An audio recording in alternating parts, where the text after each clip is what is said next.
Bienvenue dans ce nouvel épisode dans lequel nous allons aborder le sujet qui s'intitule « Pour cette jeunesse ».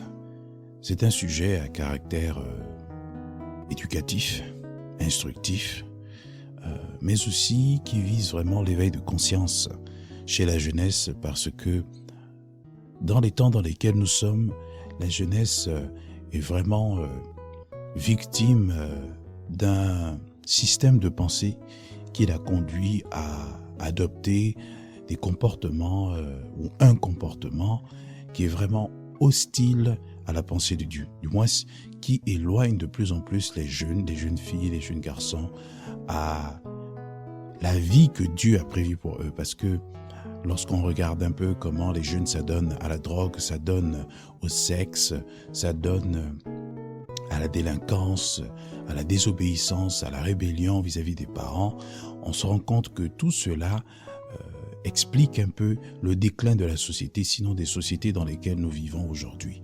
C'est la raison pour laquelle dans ces temps de la fin, où la Bible d'ailleurs nous dit que dans les temps de la fin, les gens seront rebelles, ingrats, blasphémateurs, irréligieux, ayant l'apparence de la piété mais reniant ceux qui en fait la force.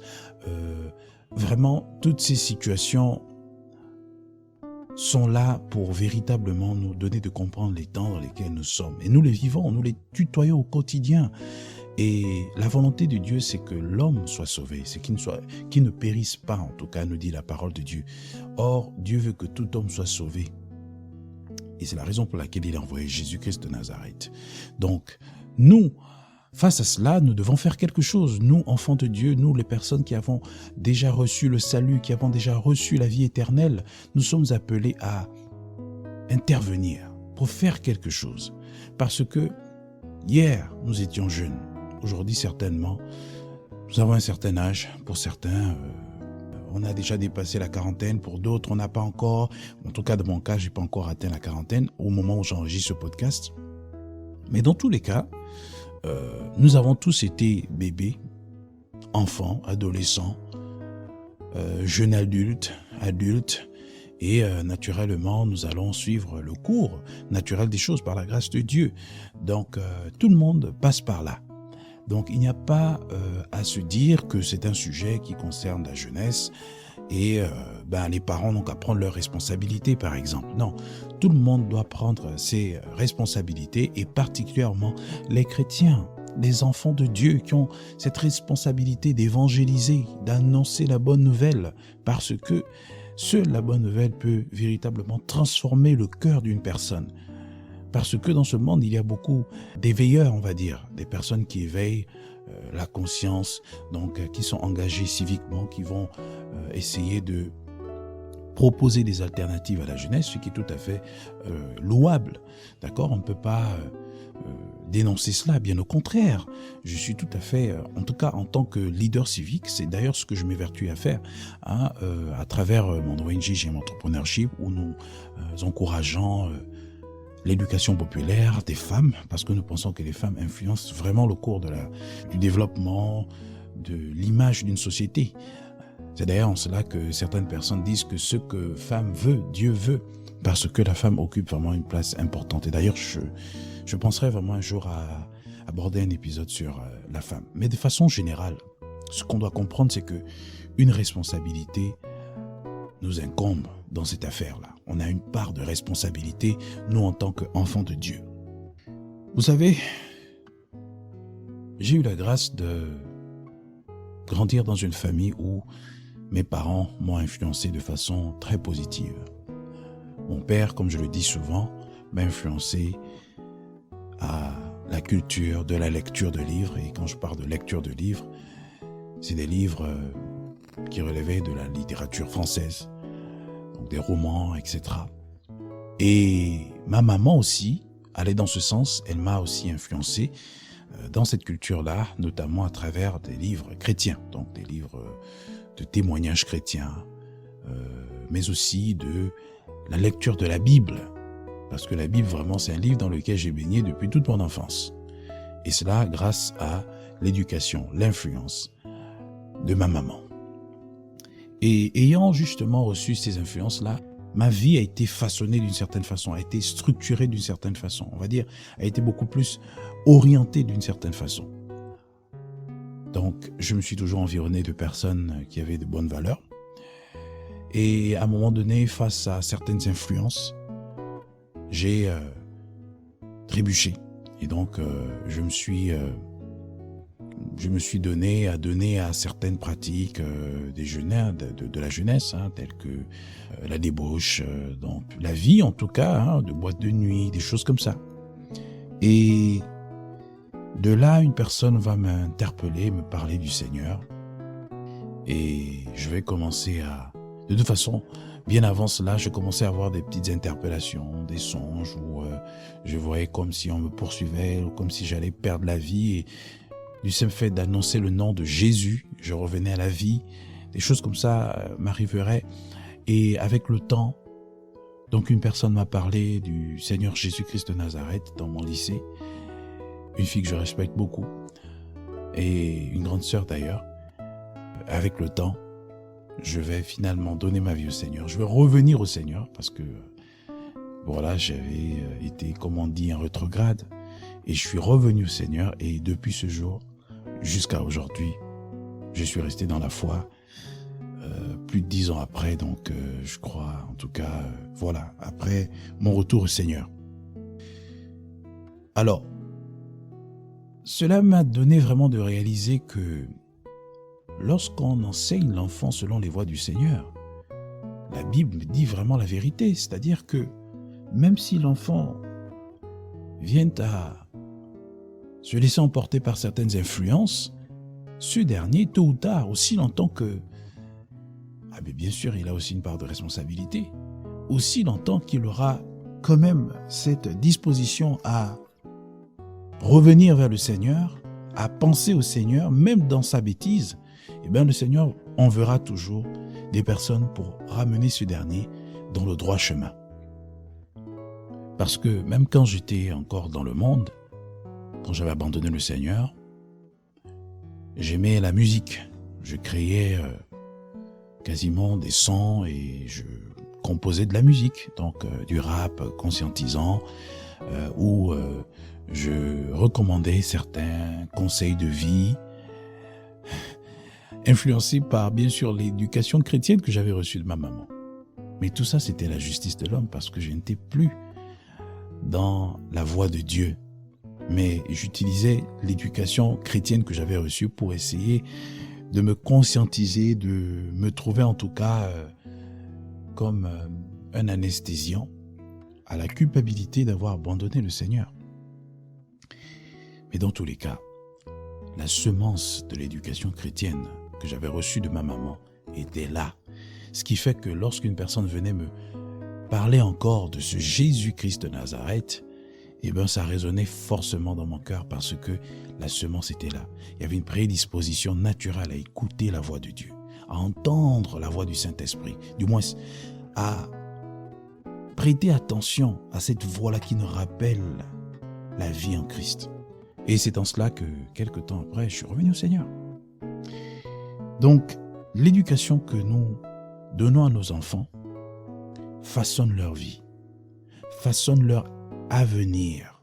Oui, l'avenir, c'est au présent que ça se construit.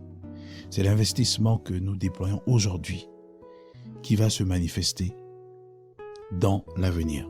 Et pour cela, je rends grâce à Dieu et je bénis Dieu chaque jour pour ma maman parce qu'elle a fait le job. Et j'ai d'ailleurs, si vous avez lu le livre Vital, vous verrez que je dédie ce livre à ma maman pour ce travail. Alors, je raconte cette histoire comme pour dire que voici l'histoire d'une personne qui était jeune.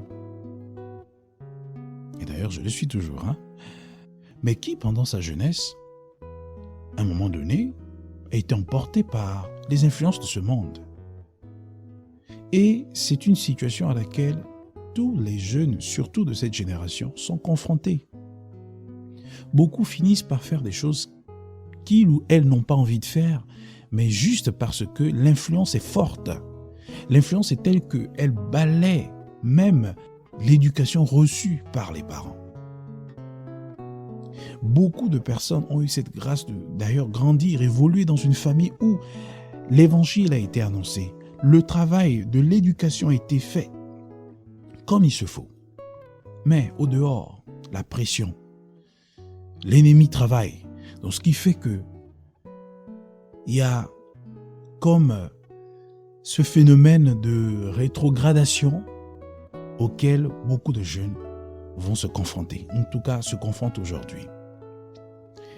Et ce qui est merveilleux dans tout ça, c'est que quand on a fait le travail, comme je le disais tantôt, quand on a fait le travail en tant que parent, en tant qu'oncle, en tant que grand frère, en tant que personne responsable, chrétien responsable, on doit se rassurer que ces jeunes, tôt ou tard, aussi longtemps qu'on continue de leur rappeler l'amour de Dieu, la grâce de Dieu, ces derniers reviendront au chemin du Seigneur. Lorsque je suis revenu au Seigneur, j'ai annoncé l'évangile à tous mes parents, à mon père, à mes sœurs, à mon grand frère, à mes cousins, à mes cousines, à mes amis, à mes camarades, à tout le monde. Tout le monde a su que j'étais revenu au Seigneur. Et le temps est passé. Certains se sont convertis. D'autres sont en voie de conversion parce que, ayant l'influence de la puissance du témoignage, de la puissance aussi de la persévérance, parce que celles et ceux qui persévéreront avec le Seigneur jusqu'à la fin seront sauvés, nous dit la Bible. Donc la notion de persévérance aussi joue un rôle vital dans l'évangélisation. Parce que les personnes autour de nous nous regardent. Voient jusqu'où nous irons. Mais ce n'est pas nous en fait, c'est Christ qui fait le travail aussi longtemps que nous demeurons dans l'obéissance et dans l'attachement à sa parole.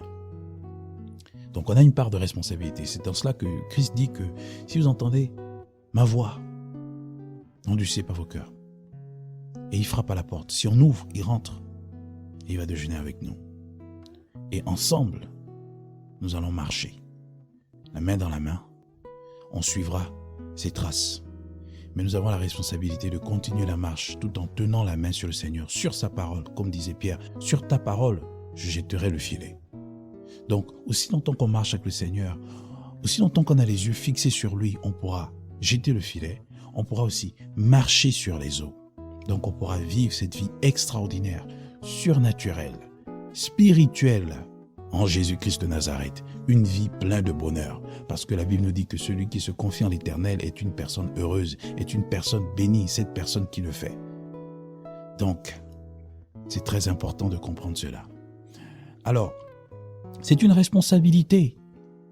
Nous les jeunes, nous les parents, nous devons évangéliser, nous devons annoncer la parole de Dieu parce que la volonté de Dieu, c'est que tout homme soit sauvé. C'est que les hommes puissent entendre parler de la vie éternelle, de Jésus-Christ de Nazareth. Comment croiront-ils s'il n'y a personne qui prêche? Et comment prêcheront-ils s'ils ne sont pas envoyés?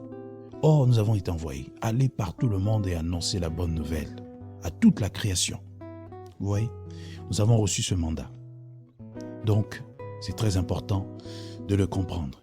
Alors, pour vraiment asseoir l'intérêt, l'importance, la vitalité de ce message, il est important d'aller dans le livre de l'Ecclésiaste.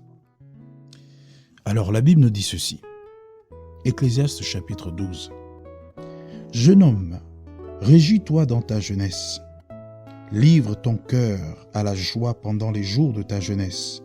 Marche dans les voies de ton cœur et selon les regards de tes yeux. Mais sache que pour tout cela, Dieu t'appellera en jugement.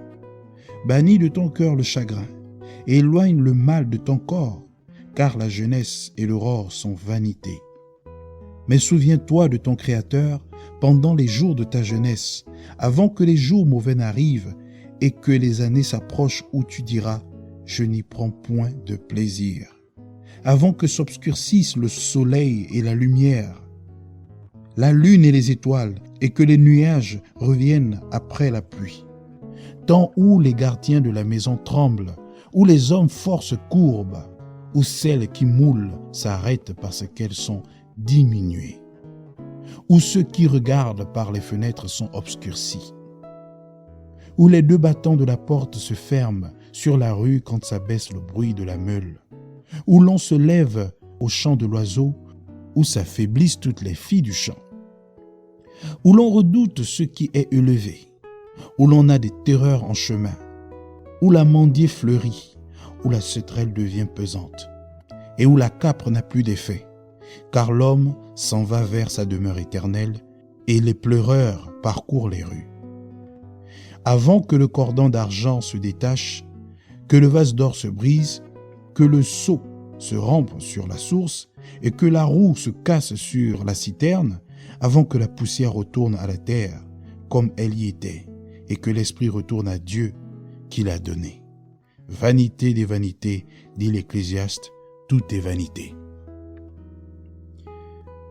Dans ce livre de sagesse, et particulièrement dans ce dernier chapitre, l'auteur nous rappelle que lorsqu'on est jeune, on est vraiment tenté de faire beaucoup de choses, de vivre selon la convoitise de ses yeux, selon la convoitise de la chair, selon l'orgueil de la vie, selon tous les penchants excessifs qui peuvent vraiment nous animer. C'est vraiment ce que dit la parole, que la folie est attachée au cœur de la jeunesse. Et donc quand on est jeune, souvent on veut tenter des expériences très excessives, très déraisonnées, des expériences très fortes.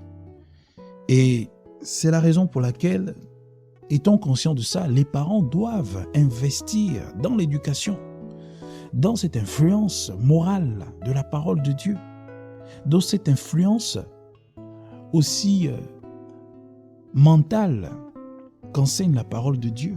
Parce que la mentalité, c'est la capacité d'utiliser l'intelligence que Dieu nous a donnée. Donc le mental aussi se travaille. Tout ça, c'est depuis la cellule de base, la famille.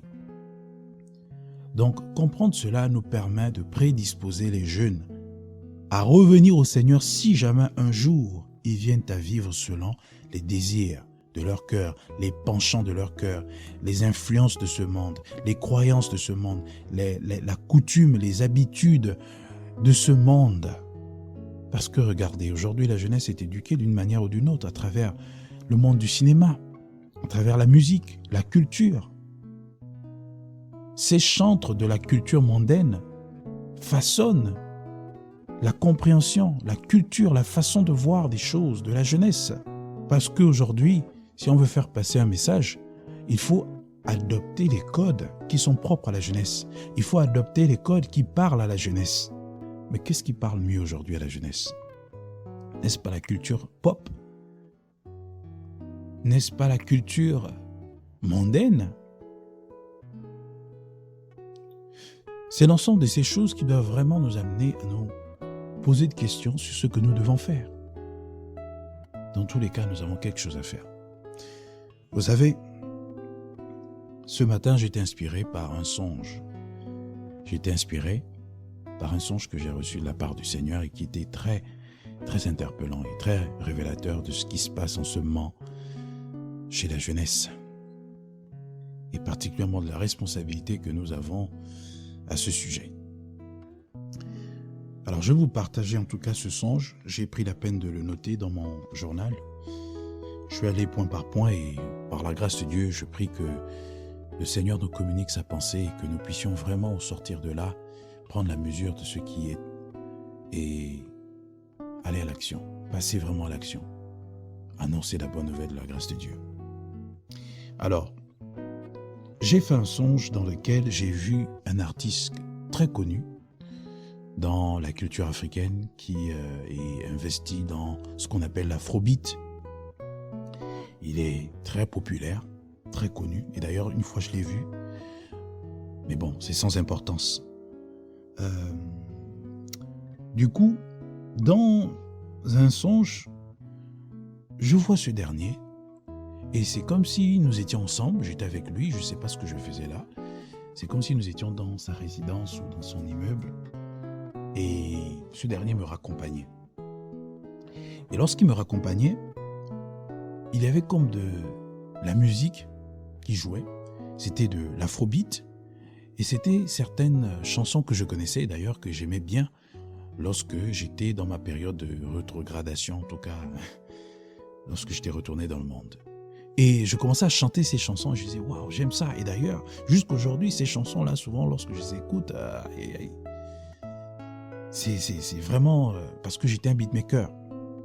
Donc, j'aimais bien le son lui-même, comment il avait été composé. Et après, les paroles, bref. Donc, je chantais ça.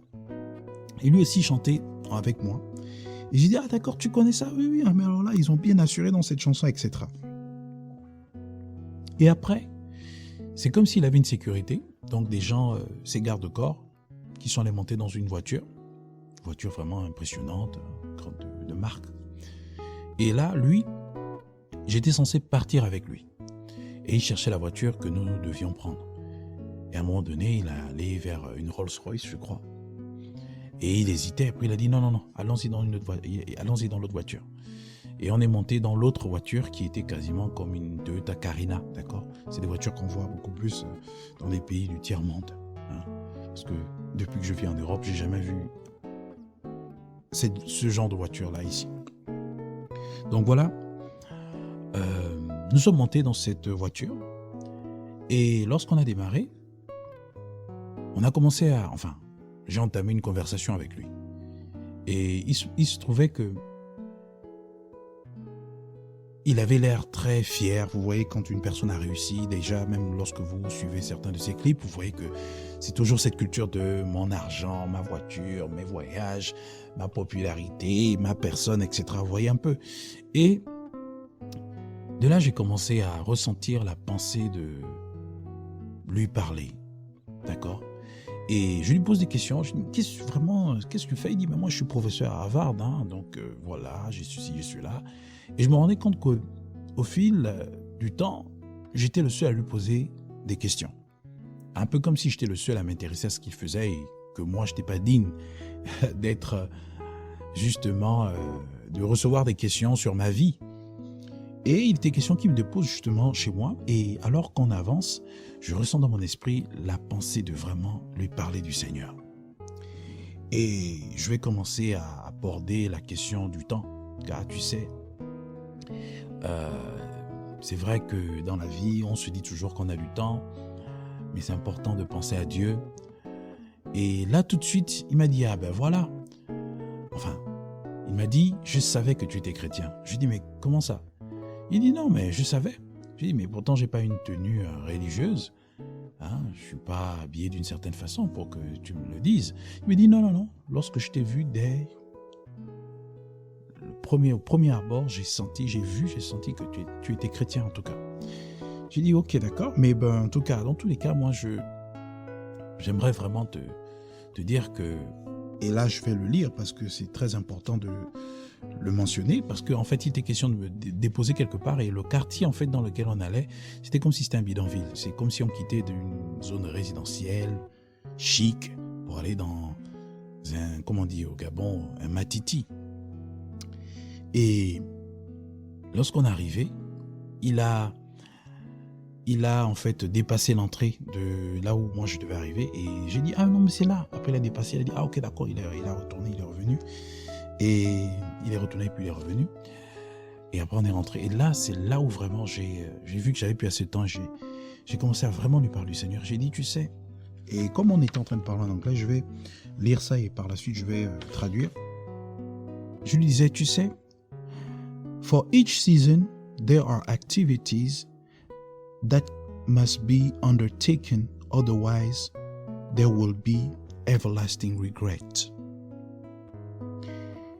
For each season, there are activities that must be undertaken, otherwise there would be everlasting regrets. Et il m'a dit, répète un peu ça, qu'est-ce que tu dis? Et c'est comme si ça semblait vraiment l'interpeller. J'ai dit oui, je vous traduis en français. Pour chaque saison, il y a des activités qui doivent être entreprises, sinon il s'en suivra un regret éternel. Et j'étais en train de dire par là, parce que c'était une phrase introductive, je m'apprêtais à lui dire que tu sais, c'est vrai que tu t'amuses pendant les jours de ta jeunesse, tu fais tout ce que tu fais, c'est très bien, c'est pas mauvais. Mais sache que il y a une saison à laquelle Dieu va t'appeler, Dieu va t'interpeller. Et il va passer par des personnes. Et ce sera à toi de saisir l'opportunité. Ce sera à toi de dire, ah tiens, c'est le salut qui m'est annoncé là. Je dois le saisir, je dois l'accepter, je dois le recevoir. Et il ne faut pas manquer cette saison. Et c'était en fait une phrase introductive et j'étais en train de me dire que ça y est, il a été interpellé par cette phrase particulièrement, donc il va être réceptif par rapport à ce qui va être dit par la suite. Et soudainement, après, je me suis réveillé, je ne sais pas pourquoi. Et je me suis dit, waouh, qu'est-ce que ce songe veut dire? Et de là, le Seigneur m'a renvoyé dans ce message d'évangélisation en faveur de la jeunesse.